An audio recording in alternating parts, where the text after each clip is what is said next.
পূর্ব মেদিনীপুর জেলার হলদিয়ায় দুঃসাহসিক ডাকাতি। প্রাক্তন কাউন্সিলরের বাড়িতে দুঃসাহসিক ডাকাতি হলদিয়ায়। মূল দরজার তালা ভেঙেও পরপর 4টি তালা ভেঙে সোনার গহনা ও নগদ কয়েক হাজার টাকা নিয়ে চম্পট দেয় দুষ্কৃতীরা। হলদিয়ার দুর্গাচক থানা এলাকায় বাসুদেবপুরে প্রাক্তন কাউন্সিলর জয়ন্তী রায় দণ্ডপাঠের বাড়িতে রাত্রি 3টে ঢুকে একদল ডাকাত। হলদিয়া গভর্নমেন্ট স্পন্সর হাই স্কুলের পাশে জনবহুল এলাকা। হলদিয়া পৌরসভার 5 নম্বর ওয়ার্ডের ঘটনা। সেখানকার একজন জনপ্রতিনিধির বাড়িতে গতকাল গভীর রাতে 2 ঘন্টা ধরে অপারেশন চালায় একদল ডাকাত। ডাকাতরা তালা ভেঙে বাড়িতে ঢুকে বাড়িতে ঘুমিয়ে থাকা স্বামী স্ত্রীকে ঘুম থেকে তোলে।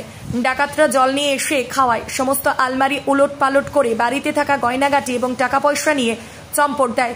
এতগুলো তালা ভেঙে ঢাকাগুলো বেডরুমে পৌঁছায়, কিন্তু কেউ বুনাক্ষরের টের পেল না। 3তলা বাড়ির নিচের তলায় ভাড়াটিয়া থাকে। ডাকাতরা প্রথমে তার ঘরেতে অ্যাটাক করে, এরপর সিঁড়িতে 3টে তালা ভেঙে 2তলার ছাদে এবং 3 তলার ছাদে পৌঁছায়। ডাকাত দলে 10 থেকে 12 জন ছিল এবং তাদের প্রত্যেকের মুখে মাস্ক পরা, অস্ত্রশস্ত্র ছিল বলে জানায় চুরি হয়ে যাওয়া দম্পতি। দুর্গাচক থানার পুলিশ ঘটনাস্থলে তদন্তে নেমেছে। বিকাশ রঞ্জন রায় বাড়ির কর্তা, জয়ন্তী রায় দণ্ডপাঠ হলদিয়া পৌরসভার প্রাক্তন কাউন্সিলর। ব্যুরো রিপোর্ট আর কে নিউজ। দিয়ে দেবো, এটা দেখে মনে হচ্ছে যে এটা কি জিনিস, একদম মারা যাবে।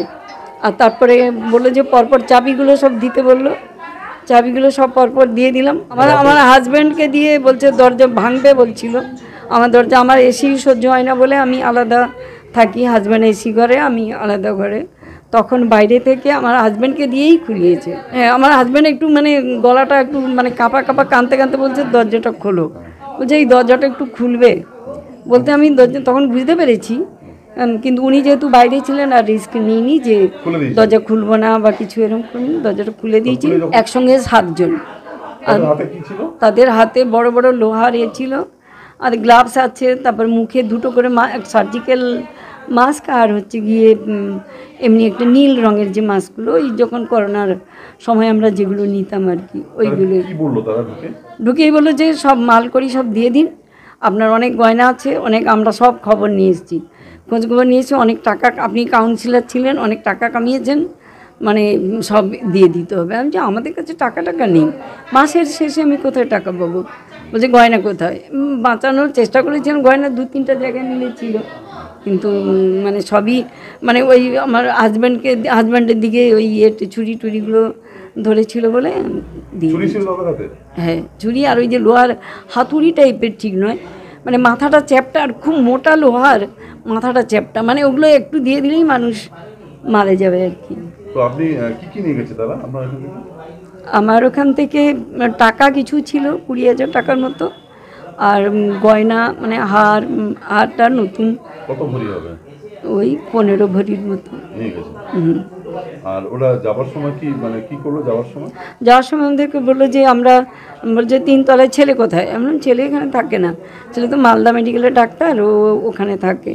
মেয়ে ওরা সব জানে, বলছে এখানে থাকে না, চাবি দাও নাহলে ভাঙবো। হাজব্যান্ড তখন চাবি দিয়ে দিয়েছে, চাবি বোধহয় পায়নি ওই মুহূর্তে। উপরটাও মানে 3 তলার ঘরটাও মানে ভেঙে টেঙে লন্ডভন্ড করছে। আর আমার ঘরটার তো অবস্থা নেই। আগে সবার আগে বলতে ভুলে গেছি, সবার আগে ফোন নিয়েছে, সবার আগে ফোনগুলো কি নিয়ে পালিয়ে গেছে? হ্যাঁ, ফোনগুলো দিয়ে যায়নি। নিচেও 3টা, উপরে 2টা, আমাদের 5টা ফোন নিয়ে গেছে। টোটাল 5টা ফোন নিয়ে গেছে? হ্যাঁ। আর ওরা যাওয়ার সময় কি সিঁড়ি দিয়ে নামলো? আমি জানি না তো, আমাদেরকে রান্নাঘরে ঢুকিয়ে দিয়ে মুখ বেঁধে হাত বেঁধে রেখে রান্নাঘরে রেখে দিয়ে তারপরে গেছে। মুখ হাত বেঁধে দিয়ে চলে গেছে? হ্যাঁ। তারপরে খুললেন কি করে? পরে একটু মানে তখন যখন ওরা বেরোয় এখান থেকে 4:20, আমি তো ওটাই তাজ্জব যে 4:20-তে আমরা একদম সামনে মানে একদম রাস্তার ধারে আমি একবার বলতে যাচ্ছিলাম যে এখানে কিন্তু অনেক লোকজন হাঁটতে বেরিয়ে আসে, তখন আমাকে মানে ছুরি তুলে মারবে বলছিল।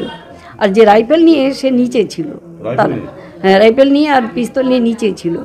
উপরে যারা তারা রাইফেল আনেনি, তারা নিচের জনকে দেখাচ্ছিল বা তাকে দিয়ে বলছিল যে কে হয় ডাক। তাহলে 1 ঘন্টা ধরে হ্যাঁ, 3টে থেকে 4:20, 20 মিনিট ধরে সব কিছু দেখছেন।